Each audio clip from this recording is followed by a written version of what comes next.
A side, B side, what side are you on? Well, hello. Hello. Hello, Adam. How's it going? It is well, Brooke. I am enjoying the beautiful sun of Arizona today. So it is yeah, you probably can tell that my voice is a little bit more happy than normal because I actually have vitamin D that was not in pill form. That's good. That's good. This has been travel time for both of us. Last week, if you got a chance to hear that, there was no entry, no intro. Sorry about that. We had to pre-record because last week I was actually in Nashville for a big it's a big country radio um seminar, and so I got to meet some pretty cool people, see some pretty cool acts.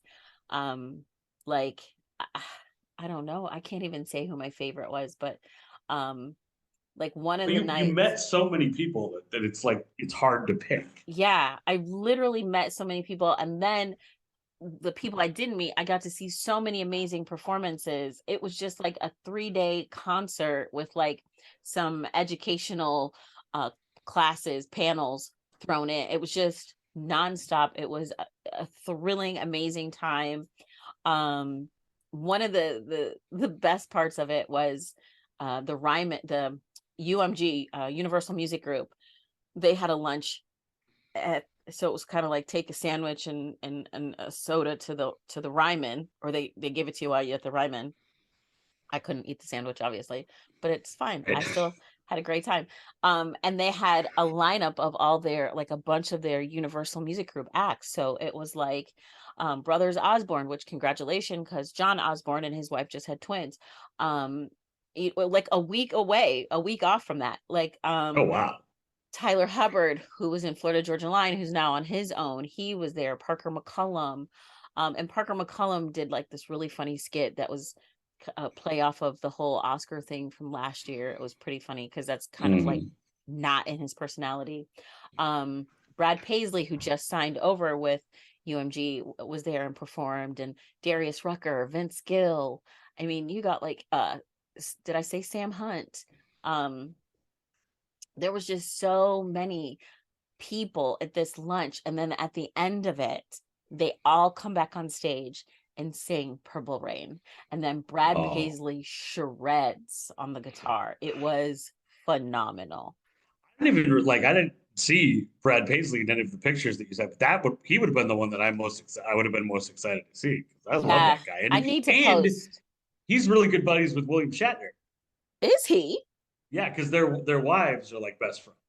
Oh, I didn't know that. Yeah, so they like hang out all the time. It's very weird. Oh, now that's cool.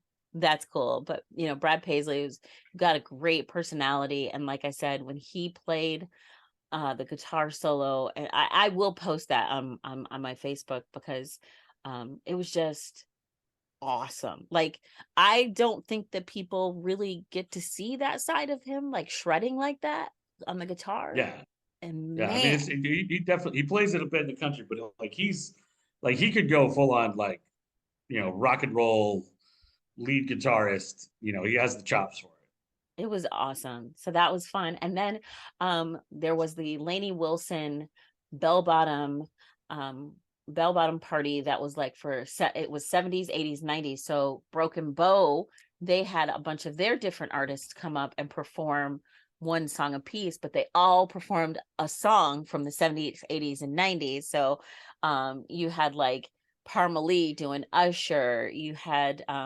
Nicole from Runaway Jane doing Whitney Houston's I Want to Dance with Somebody, and she announced she was pregnant. You had Brooke Eden there, you had Frank Ray there. I mean, it was just such a good, Jelly Roll was there. It was such a good time. And then that was one of my favorite parts too. And then of course getting to put on like bell bottoms and just have a good time and dress up, and Yeah, it's always fun to dress up. yeah. So it was a great time, and I look forward to being able to go to another one. This time it was great because I had won a scholarship. It's called the Rusty Walker Scholarship, and Rusty Walker is a radio legend. And so I won the scholarship in his honor, and it covered everything. Um, so going back, even if I have to pay for it, it's worth it. It was just Yeah. such an amazing time, and the connections and the networking, and it was awesome. Yeah. I mean, it was fun to live vicariously as I am sitting in, 10-degree weather with like rain that turns to sleet, which turns to snow, which turns to ice. Uh, and be like, oh, look, Brooke's having a great time in Nashville. Look at me and all these famous people. Hey, dog, you want to have some soup?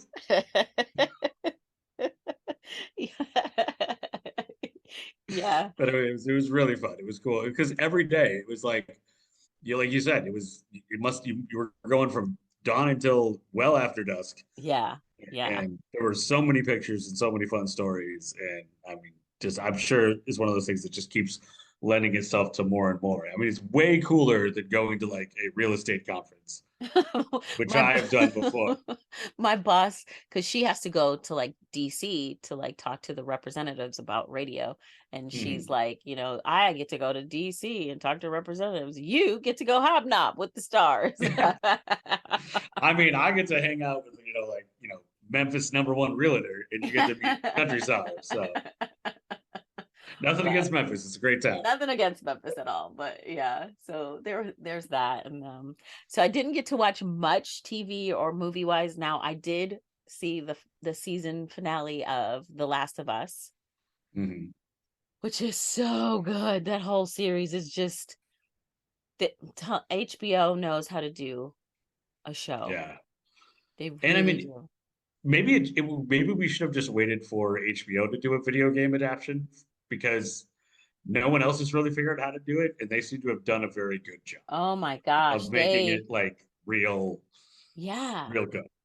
And a lot of like that, because I don't normally watch the end of each HBO episode. They do this for all their shows. It's like, okay, here's the episode, and then at the end of it, they'll show you like coming up on the next episode, and then they show you like the director or the creator or some of the actors talk about that episode. And I don't normally watch it, but for this I did, because I didn't have a lot of the background context on This Is Yeah, Us you or The you Last you of never Us. played the game, so Right, I never played the game. So getting to hear that take and that takeaway, and a lot of the episodes, and then talking to people that have played the game, The Last of Us, a lot of people said how true to the game it was. yeah. Like They they did, did they a did a really really good good job job. honoring the source material, but also making it accessible for people who have never played the game. And So you played it, that, right?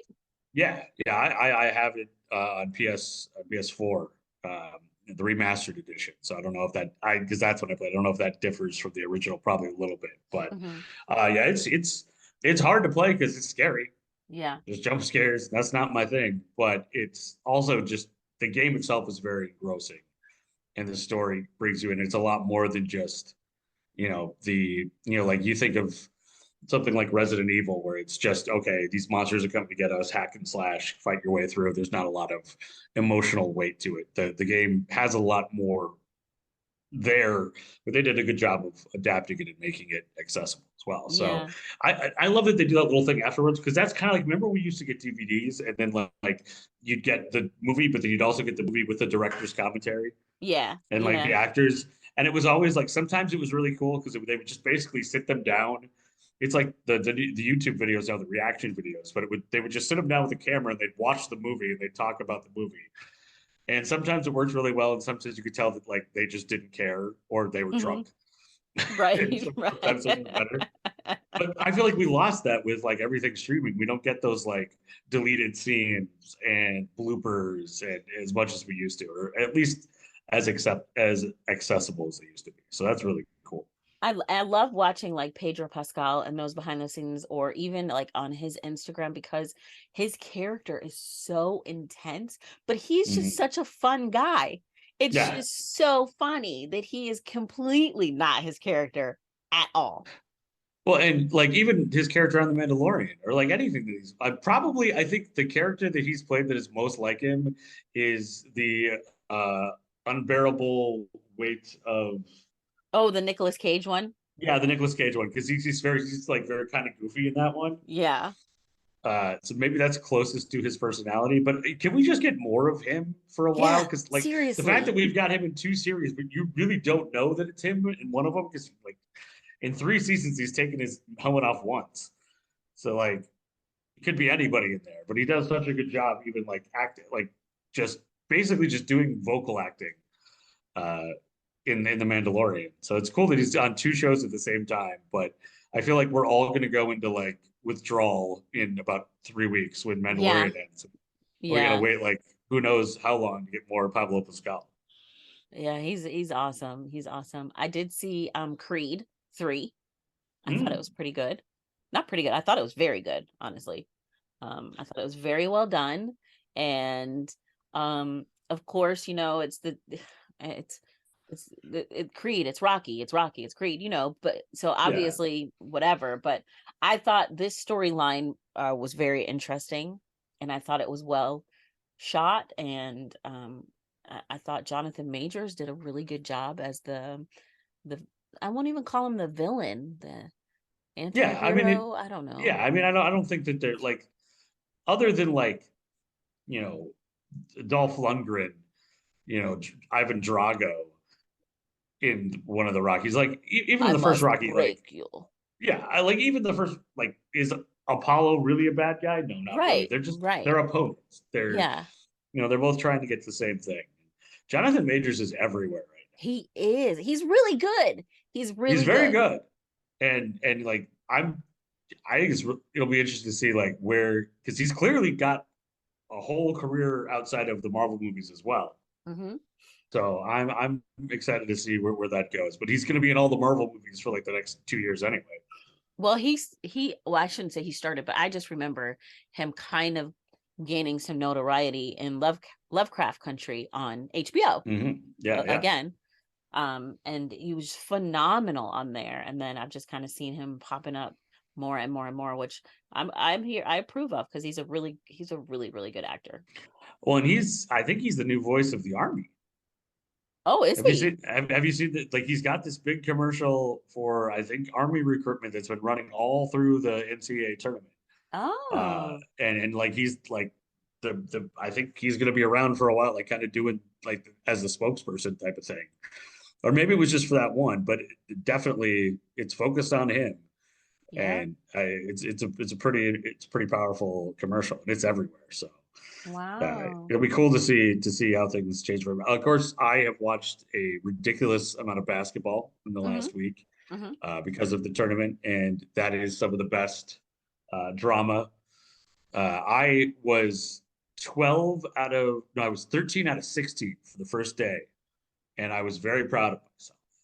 And Wow. then the second day happened, and I am no longer proud of myself. My company, the restaurant I work for, one of my jobs is having a full on like everyone can join for free, and the first place is $500. And I was like, oh, cool. So I was feeling real good. I already planning on spending that money after the first day. And then the second day happened, and the third day happened. And now I am not going to be winning any money, but it's been really cool. We have one of our at our restaurant. We have a host who's like 22, but certainly would not be the person you would expect to be the basketball savant. But Hmm. she is destroying everyone. Good for And it her. wasn't it wasn't that she just like randomly clicked. Like she's in like she loves like she's into basketball and she has like she made her choices like not just like picking over numbers or anything like and she's destroying everybody. She's like well ahead and will and probably will win the money. So I'm very impressed.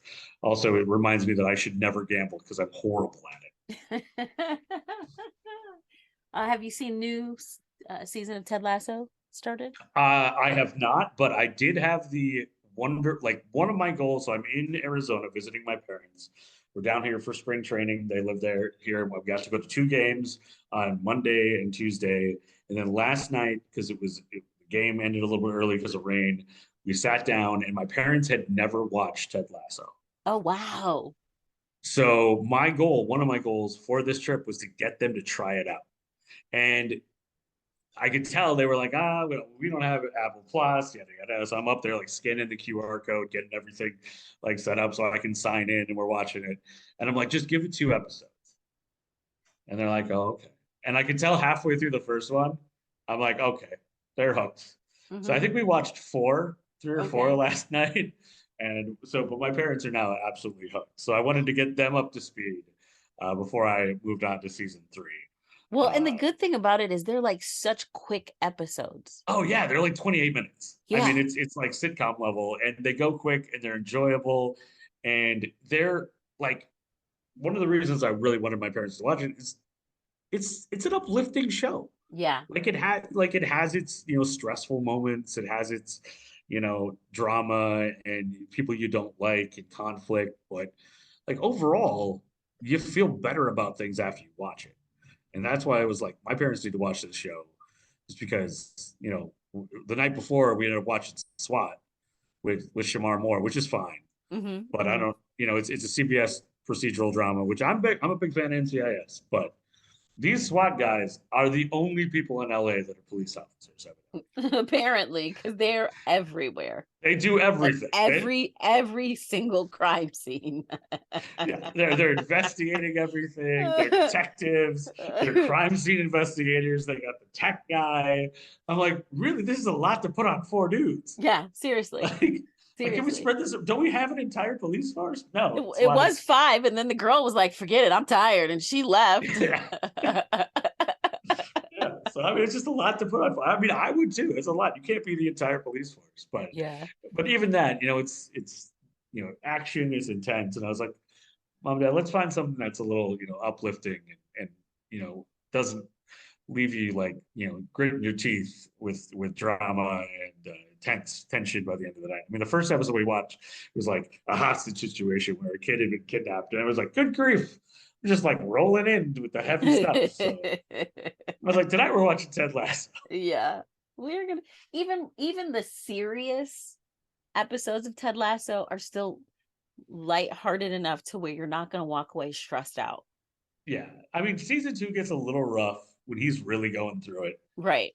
But I also love that season because it's really important that that's not something you see on TV. Yeah. Or like the cast was just at the White House the other Yes. day being honored for like giving voice to mental health challenges and how people can like making it more accessible for people.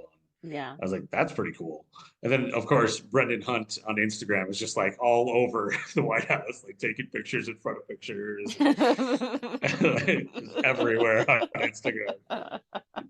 He's having the time of his life. Which I mean, hey, I if I had unfettered access to the White House and could take pictures, anywhere, I probably would too. So Right? very cool. 100%.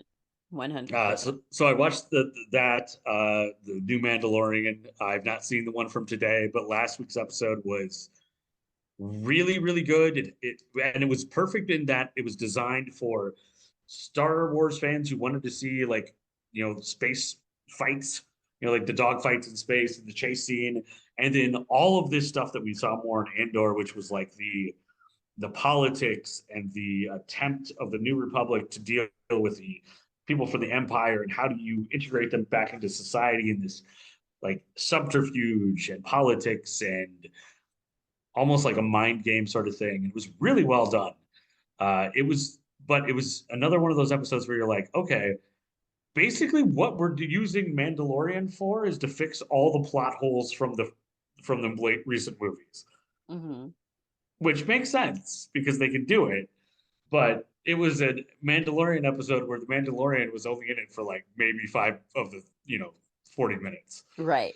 Right. So you're like, wait, oh, okay, I see what we're doing here. We're using this as a way to kind of fix the cracks and some other things, which I'm glad they're doing because there were a lot of cracks from those movies, which is why I think they're probably not going to do as many movies. They're just going to do more series because they can do it better as a series, and no one's going to movie theaters. Well, yeah, I was gonna say no, but yeah, I mean, movies are making money, They're but making money, but it's the big stuff. I mean, yeah, it's only for those like the first 2 weekends. Like the Titanic was in the theaters for like a year. yeah, that's true. That's true. Now it's like a movie's out for like 2 weeks, and if you don't catch it in the first 2 weeks, you better find it on like Apple Plus or something. Yeah. I'm surprised sometimes, like when I go to like find a movie, I'm like, oh, good, it's still in the theaters. And it's only been out like a month. And I'm like, oh, good, it's still in theaters, which you're right. It didn't used to be like that. Bare minimum was 3 months. Yeah, they would stick around forever. Like you could go see like Titanic was still playing like on a Friday night at 7 p.m. a year after it came out, and it was still people were still going. Yeah. Yeah. Everything now is so quick to jump out of the theater and onto Yeah, the kids these streamers. days, they're streaming devices.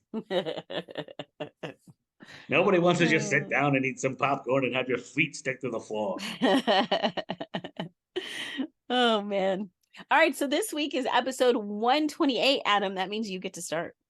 Excellent. Speaking of movies, for the A side this week, I was thinking about two movies that are being widely promoted over the weekend. We've got the brand new John Wick movie, John Wick Part 4. Which I have Uh, heard like everybody is loving, like critics, early screenings, like everybody. John Wick just seems like the perfect Keanu Reeves character. Yeah. Like it, Yeah. like I don't even know if there is a character if that's just Keanu Reeves with a gun, Right. and like it just feels so natural that it works. And of course, there's another movie that's coming much lower profile, but also still getting a lot of attention. It's the new Zach Braff movie starring Florence Pugh, Oh yeah. a good person, but also has Morgan Freeman in it. Yes. And that looks like it's going to be a hard one to watch. Uh, but also, I'm wondering why it's coming out in March. If like it feels like an award style, like it would come out in like October, and it'd be like more award season because it looks like it's got a lot of meaty parts for a lot of really talented actors. So Mm.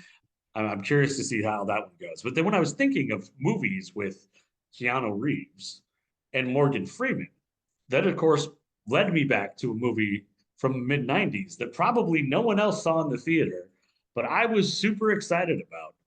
It is one of the worst reviewed movies that we have ever had on the A side, which is saying something. Because we have talked about a lot of critically panned movies. And this one comes in on the Rotten Tomatoes tomato meter for critic score is 18%. Oh.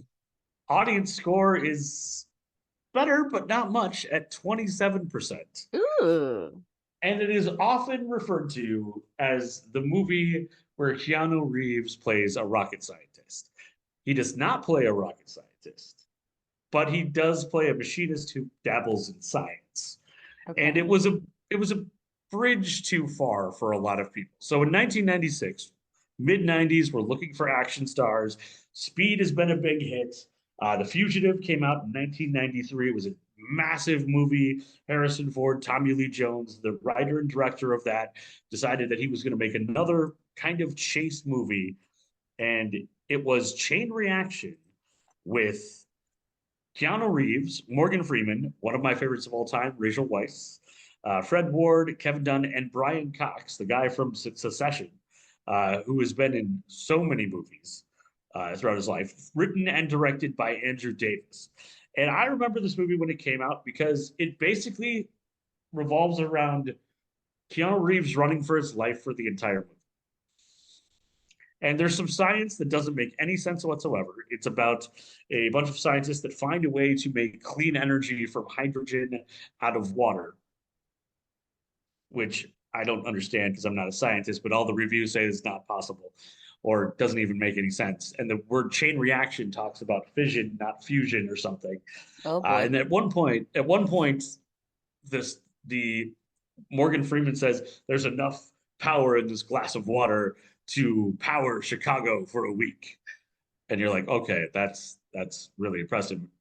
Don't know if that makes any sense. And what critics have hated is that fact that the movie doesn't make any sense. The science is completely bogus, and it's basically just an excuse for I've been framed. Now I got to run from the cabal and hide out, figure out how to prove my name.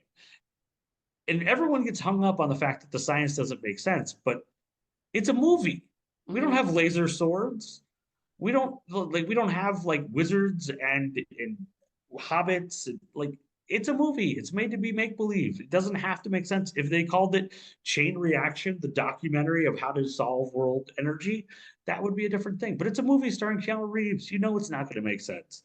And so it drives me nuts that every single review has to go to it. And one of the reviewers that when I was growing up in the Twin Cities, my dad and I would go and look in the St. Paul Pioneer Press. And if this reviewer didn't like a movie, we thought we would probably enjoy it Okay. because Chris Hewitt, who was the reviewer for the St. Paul Pioneer Press, hated everything. I don't think I ever read a positive review. The guy was like the two Muppets on the balcony, just hated everything, tearing it apart. Didn't matter what it was, always found some reason that it wasn't good enough. And the ones that he hated the most were fun movies because it was all he wanted everything to make sense and everything had to be plausible. And there's a ridiculous scene at the beginning when a factory blows up and Keanu Reeves outruns the blast on a motorcycle. Well, yeah, he probably can't go fast enough on a motorcycle that is faster than an explosion. But it happens all the time in movies. Sometimes guys just walk away from explosions not looking and they're fine. So just let it go. People Mhm. freak all the way out. But I found his review and it'll be on our website. And you can get all of the links. You can get links to the trailer for Chain Reaction. You can get links to all of the original Ebert review, and he was very confused by it. He got hung up on the science as well. But the Chris Hewitt one gets so mean that at one point he says that all Chain Reaction does is rip off MacGyver with Reeves using some paper clips and a couple of cement blocks to make a thermonuclear device, Mhm. which is an oversimplification of something that happens, but you can tell he hated it so much he wanted to try to also insult another show while he was doing it. It was like, can I insult Chain Reaction by insulting MacGyver at the same time?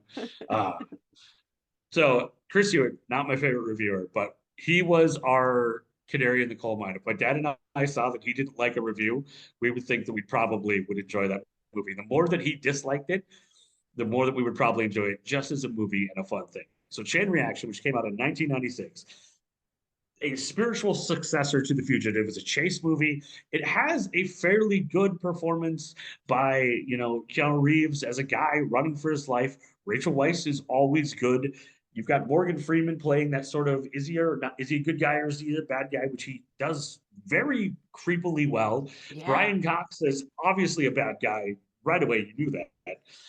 And it's just fun. It's a chase movie. There's some great action sequences. If you can step back and say, hey, I don't need to figure out the science, because let's be honest, if I actually understood the science, I still wouldn't understand.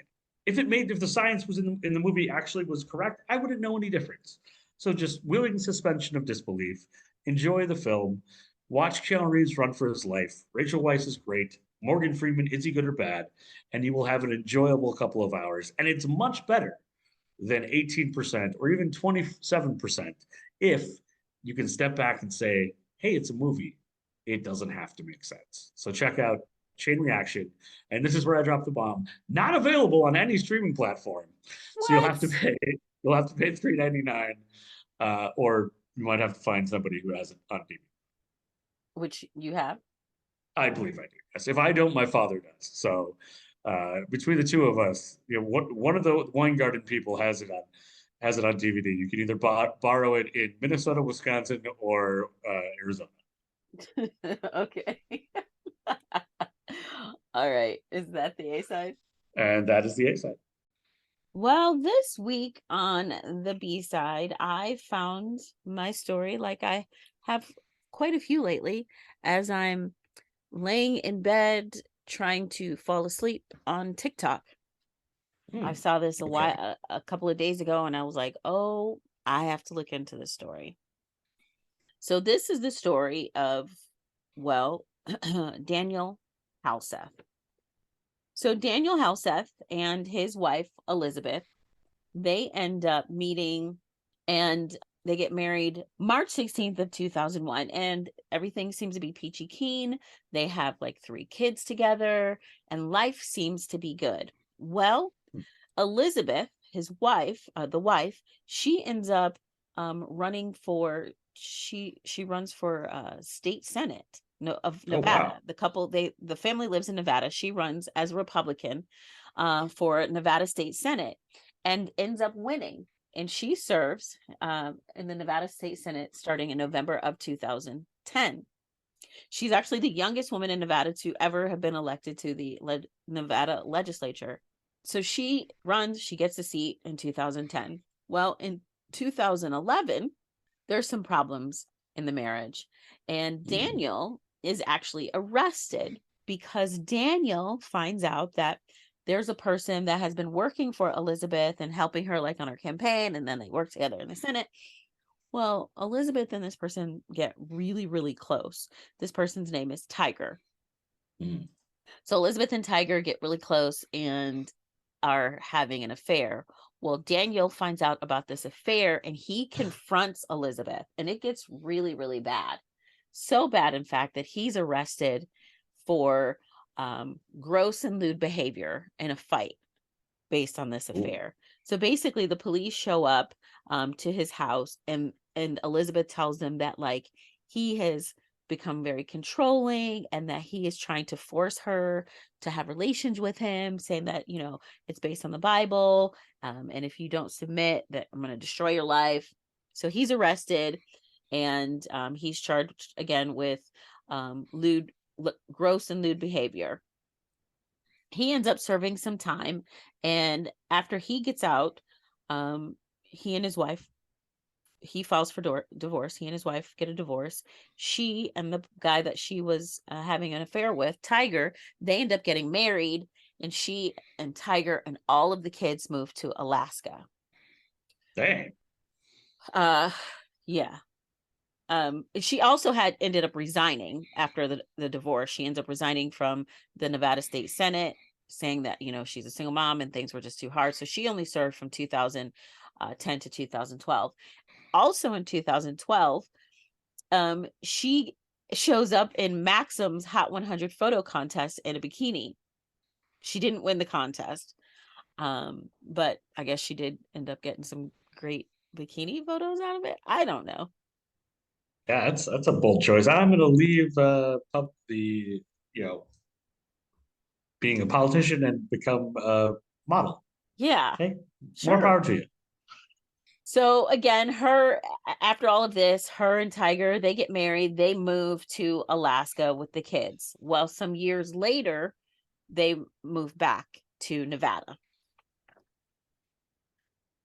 Well, once they moved back to Nevada, Daniel's daughter, Sierra, decides that she doesn't want to live with her mom, Elizabeth, anymore. She wants to live with her dad, Daniel. So Sierra ends up moving in with Daniel, and, you know, things seem to be going really well. They have a great relationship. He's always, you know, he's the great proud dad. He's always posting on social media about his daughter, and, you know, about being a dad, and it's the best thing ever. And then his daughter Sierra ends up getting a boyfriend named Aaron. So Aaron, and in the meantime, Daniel also remarries and separates from another woman. Sierra and Aaron, they start talking about running away together. Daniel gets word of this. He talks to Elizabeth. Elizabeth and Daniel reach out to Aaron's parents, and they all sit down. They have a conversation, and they tell, you know, they talk to the kids. Look, you guys, Sierra is 16 at this time. Aaron is 18. And they say, look, you guys are way too young. This is not happening. No, ma'am. No, sir. Yeah, let's put this on pause. So it was in April of 2021, on April 9th, Christine Houseth is the mom of Daniel. And now Christine is concerned because she talks to her son pretty much every day. And it's been several days and she hasn't heard from him. So she's calling his phone over and over and over, and the phone's just ringing. He's not answering. So she calls up Sierra and she's like, hey, you know, I'm trying to get a hold of your dad. I haven't talked to him in a couple of days. What's going on? And Sierra's like, oh, his phone's broken. He's getting it fixed. You should be able to talk to him tomorrow. So next day comes, Christine calls again. No answer. She calls Sierra again, and Sierra's like, oh, he's in the shower. I'll tell him to call you back when he gets out. This is not sitting right with his mom. She's like, something just doesn't feel right. So Christine, Mom radar is going off. yeah.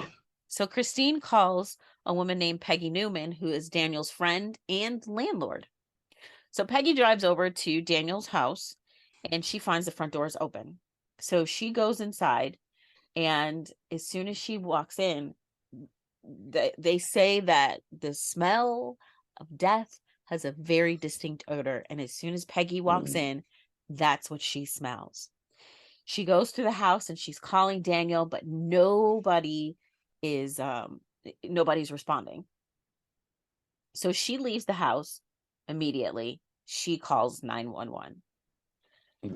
So they respond to the house, they enter the home, they make their way all the way through the home, and they get to the garage where there is smoke coming from the garage. Apparently there was a small fire that was, burning in the garage. They're able to put it out. And as soon as they put out the fire, they see what is the last thing they wanted or expected or hoped to see. They find the body of a man. It's Daniel. They could see that immediately that it wasn't the fire that was his cause of death. He had serious injuries to his neck, his head, and his torso. And it also appeared as if there had been an attempt to dismember his body. And then the fire had been set. So, of course, investigators are now called to the scene, where they discover there is blood everywhere in the house. They also find a saw that had blood and tissue on the blade. Daniel's body is taken from the house to the medical examiner's office, where the examiner discovers that he's been stabbed over 70 times. And then after his death, his body was mutilated because there were the attempts to dismember him. So, of course, we talked about, Elizabeth and their former marriage and their 3 children. And there were allegations, again, of the domestic abuse and after their separation, after their divorce. separation. Yeah. So we know all about their whole mess. So remember, we had talked about Sierra and her boyfriend and their plan to run away together. What I didn't mention was that part of their plan was to rob their parents, which also led to their parents' displeasure. Understandable. Yeah, they were like, maybe don't do this. This is not great. This is not good. This is not good. So early in the hours of April 8th, was discovered that Aaron had run away from home. So, of course, when police are at the house and they find Daniel's body, they begin to look for Sierra, and they discover that she is missing as well. They start investigating that, and it's discovered that on April 8th, Aaron and Sierra purchased a chainsaw and a circular saw, as well as a handsaw and lighter fluid. They also bought disposable gloves and a drop cloth. Sierra and Aaron then stole more than $1,300 from an account that Daniel shared with his ex-wife, not Elizabeth, but the second wife that he had married.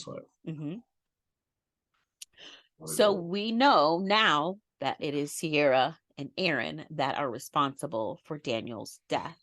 And after Daniel's murder, they stole some more money, and then they took his car and they fled to Salt Lake City. So remember, Daniel's mom, Christine, is trying to get a hold of Daniel. He's already dead.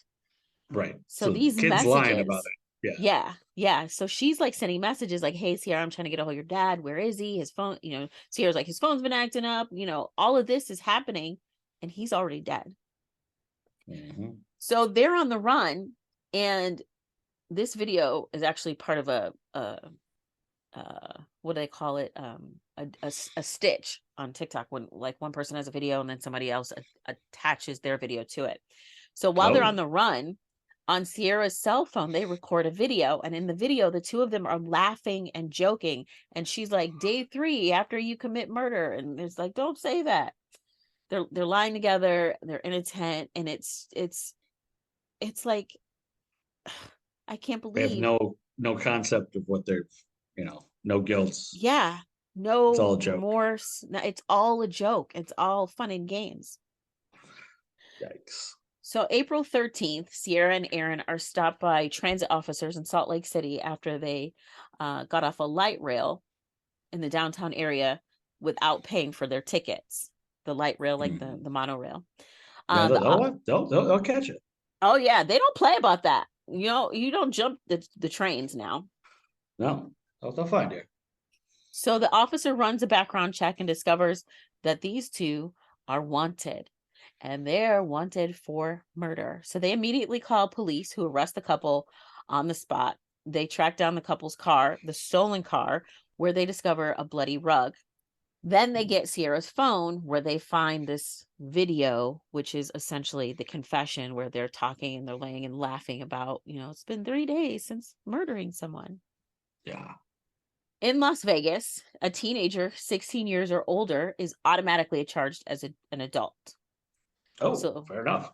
Good to know. so she's 16, he's 18. The couple is extradited to Clark County, where they're both charged with Daniel's murder, as well as conspiracy, arson, robbery, and fraudulent use of a credit card. So, because she is a minor, the prosecution did not seek the death penalty for her, but they wanted his family, Daniel's family wanted it. They were like, Oh, wow. we want you to seek it, but because she's a minor, they couldn't. Right. After the charges were filed, Daniel's family released a statement that says Daniel Halseth, first and foremost, was a loving father, brother, and son who was the heart of the Halseth family. To have him taken from us in such a horrific, savage, senseless, and violent act of murder leaves us heartbroken, and our grief is unyielding. The total lack of remorse on display in the video is both reprehensible and unforgivable. While we are grateful for the work of the detective and the district attorney, we are waiting for justice to be served with the maximum accountability allowed. We love Dan very much and we miss him every moment of every day. This is the only statement we will be making, and we ask for privacy and understanding. Sierra and Aaron both plead not guilty in the murder, but in May of 2022, they appear in court where they both changed their pleas from not guilty to guilty.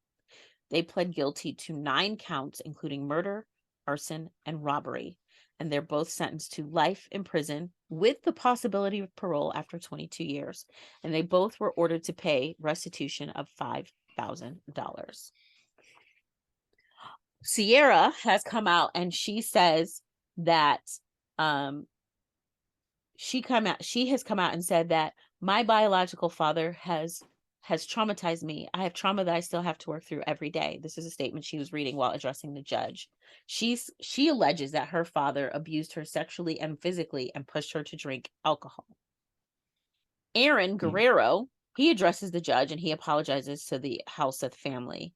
Daniel's brother, he says, I know that Dan would want me to forgive, but I'm just not ready to forgive yet. That's fair.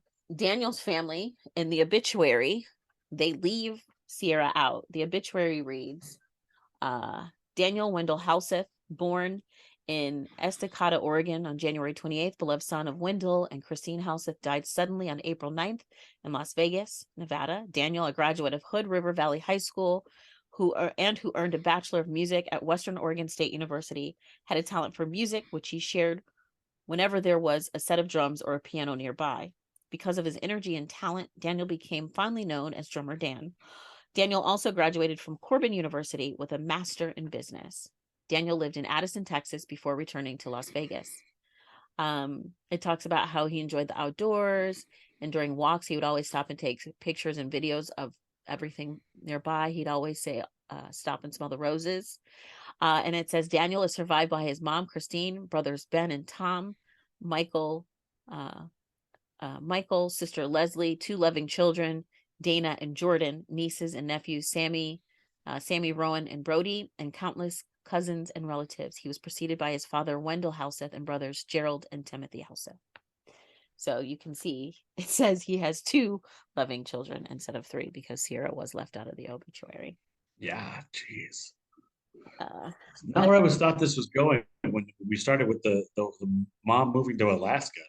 yeah, That was a real red herring. that was a big, big, big plot twist. Yeah, it's insane. Yep, there you go. That is the story of Daniel, Sierra, and Aaron. And that's the B-side. If you want to find more information on either the A side or the B side, all of our links will be on our website, A side, B side podcast.square.site. You can check out all the links on there. Also, links to all of our other episodes. All, what will be 158 this week, Brooke? 128. 128. See, I was just giving us 30 extra because that was fun. 128.